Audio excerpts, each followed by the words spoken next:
Assalamualaikum warahmatullahi wabarakatuh. Saya Mutia Nur Safitri. Di sini saya akan menjelaskan tentang upacara nasi hadap-hadapan. Nasi hadap-hadapan adalah salah satu upacara adat suku Melayu yang berasal dari Sumatera Timur. Dan hal ini mungkin ada persamaan dengan suku Melayu di daerah-daerah lainnya. Acara makan nasi hadap-hadapan adalah upacara makan sehidangan dengan pengantin serta dengan keluarganya, baik maupun keluarga perempuan ataupun keluarga laki-laki, yang akan dilakukan atau dilaksanakan setelah seluruh acara bersanding di atas pelaminan dengan dibantu oleh dua bidan pengantin. Bagaimana proses nasi hadap-hadapan dalam pernikahan adat Melayu? Upacara nasi hadap-hadapan adalah salah satu upacara pernikahan di suku Melayu di Sumatera Timur. Cara makan nasi hadap-hadapan adalah bersehidangan dengan pengantin dan keluarganya setelah selesai acara bersanding di atas pelaminan, dengan dibantu oleh kedua bidan pengantin. Kedua pengantin dituntut menurunin tangga sambil berkaitan dengan kelingking. Menurut adat Melayu yang sebenarnya, pengantin perempuan diminta memejamkan mata ketika berjalan. Acara nasi hadap-hadapan dilaksanakan di dalam kamar pengantin, disediakan di dekat tempat tidur pengantin yang telah dihiasi sebagai latar belakangnya. Jika kamar pengantin agak luas, dapat dibuatkan tempat duduk khusus setinggi kasur beralaskan kain. Kain yang indah dan belakangnya dapat dihiasi dengan bahan kain warna-warni. Jika keadaan platform kamar pengantin tersebut kurang baik, maka dapat ditutup dengan kain bersulamkan emas. Tapi saat ini kami dari Cai Melayu Jakarta jarang sekali menemukan perhelatan nasi hadap-hadapan tersebut dilaksanakannya di dalam kamar pengantin. Saat ini, perhelatan nasi hadap-hadapan dilaksanakan dalam ruangan khusus atau depan pelaminan resepsi dengan tujuan untuk memperkenalkan semaraknya kegiatan nasi hadap-hadapan tersebut kepada masyarakat. Hidangan untuk nasi hadap-hadapan. Yang dalam memilih hidangan yang perlu perhatikan adalah kelengkapan bahan masakan. Artinya harus ada daging, sapi, kambing, ayam, itik, telur, dan lain-lain. Begitu pula ragam masakan. Harus ada yang berkuah, agak basah, kering, dan sebagainya. Dalam hidangan ini tidak ketinggalan pula hidangan pencuci mulut. Paling tidak hendaknya tersedia pengat pisang, serikaya, dan berbagai jenis kue-kue lainnya. Cara menghidangkan lauk pauk tersebut disajikan istimewa dengan cara dihias. Di antara semua hidangan tersebut yang terpenting dan paling khas adalah gubahan buah, juga disebut tebuk menebuk buah, sebagai hiasan nasi hadap-hadapan pengantin yang ditaruh di hadapan kedua pengantin segala macam. Bagaimana ikon indeks dan simbol pantun pada acara memetik bunga?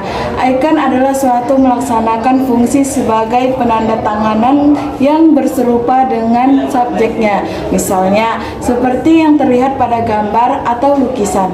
Indeks adalah suatu yang melaksanakan fungsi sebagai penanda tanganan yang mengisyaratkan pertandanya atau terjadi hubungan sebab akibat antara penanda dan pertanda. Sedangkan simbol adalah penanda yang melaksanakan fungsi sebagai penanda yang oleh kaidah secara konvensi telah lazim digunakan dalam masyarakat. Ada 5 simbol pantun.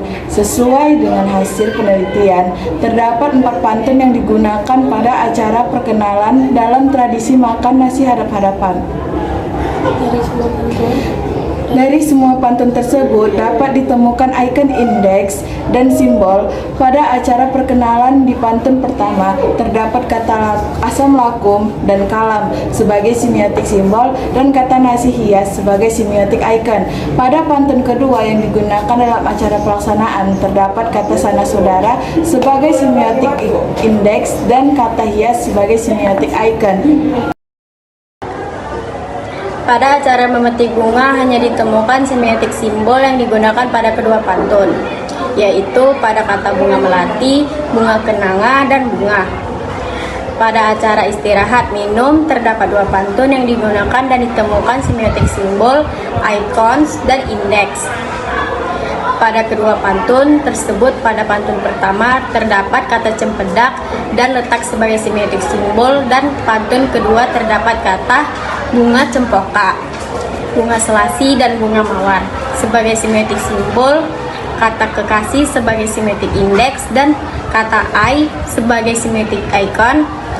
Pantun yang digunakan pada pantun keempat acara tersebut yaitu terdapat pada kata anak raja, nasi hadap-hadapan, dan suami istri sebagai semiotik indeks, kata nasi pada pantun pertama sebagai semiotik icon, dan kata nasi pada pantun kedua dan ketiga termasuk ke dalam semiotik, serta kata lambing dan piring juga termasuk ke dalam semiotik simbol. Terakhir, pada acara merebut ayam panggang, hanya dua pantun yang digunakan dan hanya ditemukan semiotik simbol dan indeks. Pada kedua pantun tersebut yaitu pada kata anak, raja, ikan, paitan, dan bidan pengantin. Apa saja makna nasi hadap-hadapan? Makna simbol yang terdapat dalam rangkaian acara maka nasi hadap-hadapan dalam upacara perkawinan adat Melayu umumnya menunjukkan falsafah hidup masyarakat Melayu.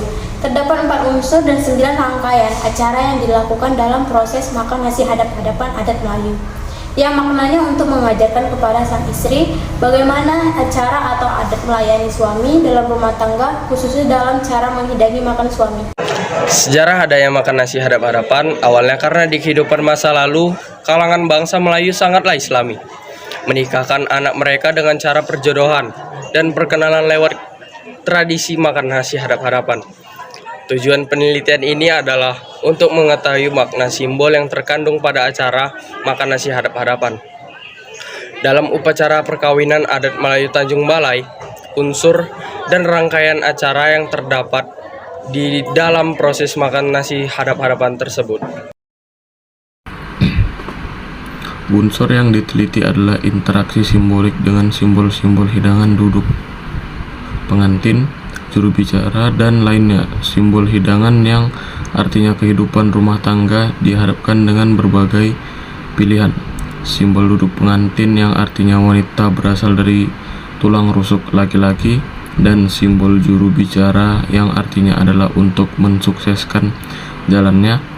Hasil penelitian menemukan bahwa adanya pergeseran simbol yang terdapat pada tradisi makan nasi hadap-hadapan pada etnis Melayu di Tanjung Balai, di mana yang dulunya etnis Melayu menggunakan nasi kuning, tapi sekarang sudah boleh menggunakan nasi apa saja.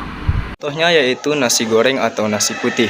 Pada simbol juru bicara ternyata tidak ada kriteria khusus. Siapa saja boleh menjadi juru bicara selama dia mengerti dan paham tentang rangkaian acara tersebut. Penelitian teori interaksi simbolik yang ditemukan oleh Herbert Blumer yang berpendapat bahwa manusia bertindak berdasarkan makna yang diberikan orang lain.